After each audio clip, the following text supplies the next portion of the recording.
We just witnessed the biggest liquidation in crypto history, and it all happened at the top of the market. The end of the cycle is here, according to this anonymous 4chan user. Ladies and gentlemen, welcome back to another Crypto Gorilla video. In today's video, we're going to be taking a deep dive into what happened over the weekend with the event that liquidated 1.6 million traders and $19 billion in value, what it means for crypto going forward, and is this really the end of the cycle? As usual, I am not a financial advisor. Hit the subscribe button if you haven't already done so, and let's jump right into it. So last Friday, we witnessed the largest liquidation event in crypto history where $19 billion was wiped out. This does not mean 19 literal billion dollars of cash. It is a leveraged position, so we don't actually know the real amount, as people are trading with anywhere from 2x leverage to 1000x on some platforms. However, it is still the largest in history, by far 10 times bigger than the 2020 crash, than the FTX crash. And it all started with a post on Truth Social by Donald Trump threatening massive tariffs on Chinese produced products coming into the United States after China introduced export controls on rare earth minerals. Now, this did send all markets in a downward spiral. It was not limited to crypto. We saw 1.6 trillion be wiped out from the stock market. However, the true blow came after hours once the stock market was closed. However, crypto never closes when Trump announced a 100% tariff was going to be imposed on China starting on November 1st. And with this news, we got a massive market sell-off in the entirety of the crypto market, and we saw prices I never thought we'd see even in the next bear market. And unfortunately, a ton of people got liquidated. Some even lost the entirety of their portfolio. But you might be asking yourself, how is that possible? If you never hit the sell button, you don't actually lose your money. And if we look at the markets over the weekend on Sunday, we've pretty much recovered a good amount of what was lost. And the reason for this is a lot of people are trading with leverage, especially those using cross-margin leverage, which puts the entirety of your portfolio at risk. Now, with the Uptober narrative, a lot of people were extremely bullish. They thought the altcoin season was finally coming. It was going to be up only. So the perfect storm was brewing as more and more people became long and over leveraged themselves, especially inexperienced traders who only recently started leverage trading in order to get a token airdrop, and because they're seeing people all over the timeline post how easy it is to make a 50x return on your money. Now, over the last couple of weeks, this has very much been reminding me of the recent surge in Memecoin Mania through these memecoin launchpads like pumpfun and bonk. We had the memecoin launchpad war, where literally every single week a brand new launchpad was popping up. My DMs were being flooded almost daily sometimes by a new platform that wanted video exposure. They wanted me to make a tutorial on how to use their platform. And in many cases, it made sense to pay attention to these new memecoin launchpad platforms because there was an opportunity to catch the first runner. In a lot of the cases, the teams themselves were artificially pushing a token in order to get attention onto their platform. So if you were able to catch it, you were able to make an easy 10, 50, 100, even 1000x in some cases. And we did see literal overnight millionaires be created, which when they make that kind of money, they post it on the timeline. It creates FOMO. You want to get in because you feel like you're missing out, like how easy it is to make this kind of money. But in reality, over 90% of traders on these memecoin launchpad platforms lose money. So it is not easy at all. It is just the illusion that it's easy to make money, and it draws more and more people in, which is beneficial to these platforms because whether you win or lose, whether you're selling or buying for profit or loss, they are making their fee. They are making hundreds of millions of dollars. Now, the same is true for these perp dexes. They make a fee whether you're trading for profit or for loss, whether you're shorting or longing. And due to the overwhelming success of hyperliquid, which did steal a good amount of market share from a ton of centralized exchanges, meaning it stole a lot of their users as well as their fees, we are seeing a flurry of perp dexes being launched who want to take a piece of that pie. And the way they're drawing people in is with the promise of a token airdrop. So a lot of newcomers who want free money in the form of a token airdrop are rushing to use these platforms, even though they have no business leverage trading. They've never done it before, and they're more than likely going to get wrecked chasing a token airdrop. Now, similar to the Memecoin Launchpad, my DMs have also been filled with a ton of brand new perp dexes that want exposure. And just to name a few of the top ones so you get an idea of how many they are, and a lot of these platforms are actually really good. They have amazing interfaces, and I personally use them myself to trade, so I'm not attacking any of these platforms, but we have Lighter, we have edgex, we have Paradex, we have Apex, and more recently, the one that caught the attention on the timeline of all of CT was Aster, which is a Binance smart chain perp dex that CZ himself pushed and had been teasing for a while. And the token performed incredibly well, running from 8 cents all the way above $2 in a matter of 2 days, creating, once again, overnight millionaires. But on top of that, they also have an airdrop farming campaign. And with the success of the token being at $20 billion at the top, that's a lot of money to be airdropped to their users. So everybody was flocking to the platform. CZ was pushing it really hard. And we had a BNB meme coin season where if they were listed on Aster, they would go parabolic. So it made a ton of sense to be paying attention to Aster. And if you're going to be trading meme coins there, you might as well farm the airdrop, which requires you to leverage trade. So these platforms pulled everybody in with the promise of a token. People had money on the line that they normally wouldn't. And with this liquidation event, a ton of people got wrecked. Now, how is it possible that these traders lost millions of dollars if they never hit the sell button? And that's because they are trading with leverage, for which there are different kinds of leverage, but essentially leverage means trading with money you don't actually have. If I open up a $100 trade, I'm able to leverage it anywhere from 2x all the way to 100x on certain platforms. Meaning rather than taking a $100 position into a short or a long on a token, meaning I'm betting if it's going to go up or down, my $100 can actually be a $10,000 position. So if the coin goes up or down 2x, depending which way I'm betting, instead of making $100 profit, 2x on my money, I'm making $10,000 because my position size is technically $10,000. However, the risk here is that you don't actually own the crypto. Unlike spot, where if I go buy $100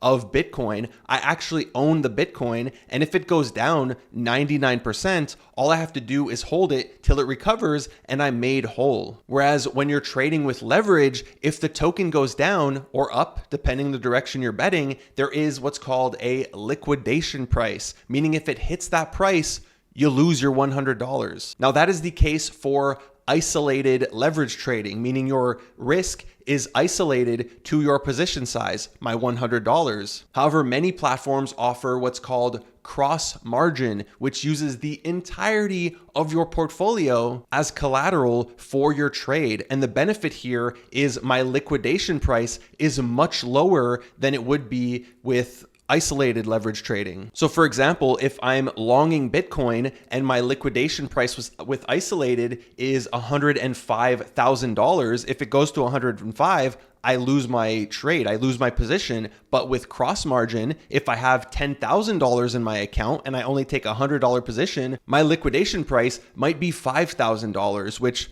most people would say that is never going to happen unless some crazy event takes place, which unfortunately, that's exactly what happened over the weekend. Now, there is a defense in case this happens called a stop loss, which is a number you're able to put in that says, hey, if it goes down this much, cut my position, I'll take the loss. Maybe I'll take a $20 loss, but I'll lose $20 on my $100 trade instead of losing the entirety of my portfolio. But the price went down so fast and a lot of exchanges had glitches in them that many people's stop losses didn't trigger and they lost the entirety of their portfolio, even though they were being safe with a stop loss. And just looking at the prices that some of these tokens went down to, Cardano went from 80 cents down to 30 cents, Link went from $22 down to $8, Say from 28 cents to 7 cents, Aptos from $5 to 75 cents, Sui $3.40 to 56 cents,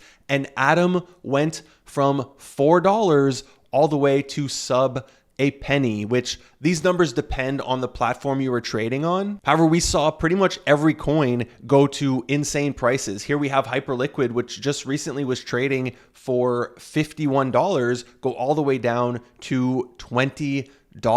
So in a lot of cases, tokens like Atom, for example, the odds that your liquidation price was below 2 cents was extremely low. Most people probably had it anywhere from $3 if you're using cross margin. Maybe it was even under $1 and you thought, hey, when's the last time it was actually under $1? It was a very long time ago. It was back in 2020, so it's never going to get there. However, unfortunately it did. And although it seems unfair, there's pretty much nothing you can do. I assume there's going to be lawsuits that open because of this and what happened on exchanges, but odds are you're not going to get your money back. Now, although you couldn't have predicted this event happening, if you were lucky enough to have a short position opened, you could have made a lot of money, to which some people are upset because exchanges forced closed their positions. Meaning if you had a short open and you saw the value of your portfolio go up and up and up, and you didn't have a take profit, you didn't manually click to close the trade, it was just closed anyways. And this is due to something called auto-deleveraging, for which I will put this great explainer post in the description below this video. However, essentially what this means, which I had no idea this was the case, there's no crypto involved in this kind of trading, and it's basically just people betting against each other on two different ends. And the market went down so fast that the order book was empty. Think of it like going to a casino and playing poker against other people, and you wipe out all the other players. At one point, there's just nobody for you to play against. Even though you want to continue making money, there's nobody left to pay you out. So the value of your trade can't continue to go up because there's nobody to pay that out, because there's nobody betting against you on the other side, and they forced closed your position. Now, speaking of having a short opened, a lot of people are talking about this insider who seemingly had information before this dropped, as he took a massive short position 30 minutes before the first tweet. However, even though he was already in profit, he continued taking massive shorts up until 1 minute before the second tweet by Trump saying there was going to be 100% tariffs. And this trader ended up closing his position with near $200 million in profits. And the beauty of using a platform like Hyperliquid, there's no KYC. So we have no idea who this person is, and odds are they're going to get away scot-free. So CoffeeZilla made a wonderful video covering this in its entirety. Again, I will link it in the description down below. Now, shorting wasn't the only way to make money. If you were online, if you were lucky enough to see this dip and catch a coin like Sui go down to 56 cents, and your exchange worked, because a lot of exchanges did have issues, you could have caught some of these tokens like Sui as low as 56 cents. And maybe you didn't just spot buy it, maybe you leveraged longed it back on the way up, because there's nothing better than a little bit of leverage to fix what just went wrong with leverage. So now the big questions people have with this event that just happened is, what does this mean for the rest of the bull market? Are we actually ever going to get an altcoin season? Is the cycle over before it even started? Is there even still a 4-year cycle in play, or is that totally ruined? And while nobody can predict the future, even though they might have predicted it, nobody knows what's going to happen. They're all just trying to take their best guess. I can tell you what I believe is going to happen and what I am currently watching. Now, the good news, like we saw, is the market has mostly recovered. We still have a lot of tokens that are down, like Hyperliquid was just trading at 50 bucks. It's still sub 40. We have coins like Avalanche that were just above 30. It's around $22. So altcoins did get hit really hard and have not fully recovered. Same thing for NFTs, which is the niche that I play in. Even though a lot of these are green on the daily, they are still down pretty bad from where they were, especially Pudgy Penguins. There was a huge deleveraging that just happened with some blur loans. Over 300 Pudgies were underwater, and we saw it dump all the way down to sub 6 ETH, which is crazy. They're already back to 8 ETH. So a great buying opportunity if you did catch the bottom. But we are still not out of the water. We are still at the whims of whatever happens with this trade war. Just today, we had a few different posts. We have China declining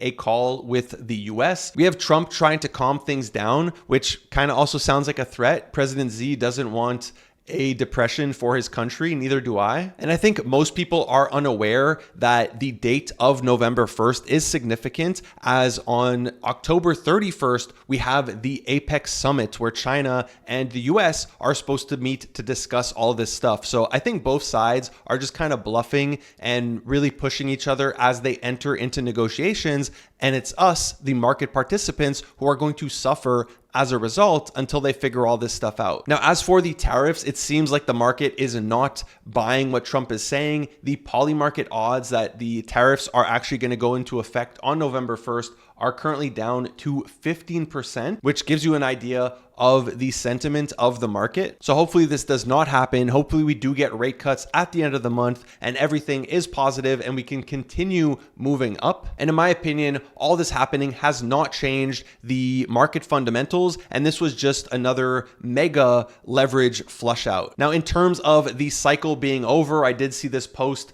go viral on Twitter about some anonymous 4chan user pretty much calling. So far, it seems like he called it perfectly the top of October 6th. Typically, it's around now that the 4-year cycle would end. If you still believe in the 4-year cycle, personally, I do not anymore. I think it was just timed perfectly with the liquidity cycle. However, with everything that's going on with the Fed, with more rate cuts supposed to come up, with quantitative easing finally happening, meaning they're going to print more money, with the average maturity of debt going from 4 to 6 years, I think the game has changed. There is no longer a 4-year cycle, and we're entering brand new territory where we're actually going to get an extended cycle into next year, which again, this is just my opinion. I could be totally wrong. We will find out by the end of November if I'm wrong, or if we do actually head into next year where prices do continue to go higher. And I understand it can feel like the market is very toppy. Everybody's calling for a bubble in crypto, in AI. However, none of these cycle top indicators have popped off. We have 0 of 30 that have actually hit, which this has been an amazing indicator in the past to figure out when the top of the cycle is in and when we should sell if you want to sell your crypto and not hold it over the next 10, 20 years. So for me, I actually bought more crypto on this dip, just DCAing into things I like. I also often take profits on trades just to pay for my everyday life. However, I found this was a great buying opportunity. Hopefully I ended up being right, and hopefully we continue going higher. But with that, that is the end of today's video. I hope you found it informative. If you did, be sure to give it a big thumbs up, hit the subscribe button. Thank you for watching another Crypto Gorilla video. Peace.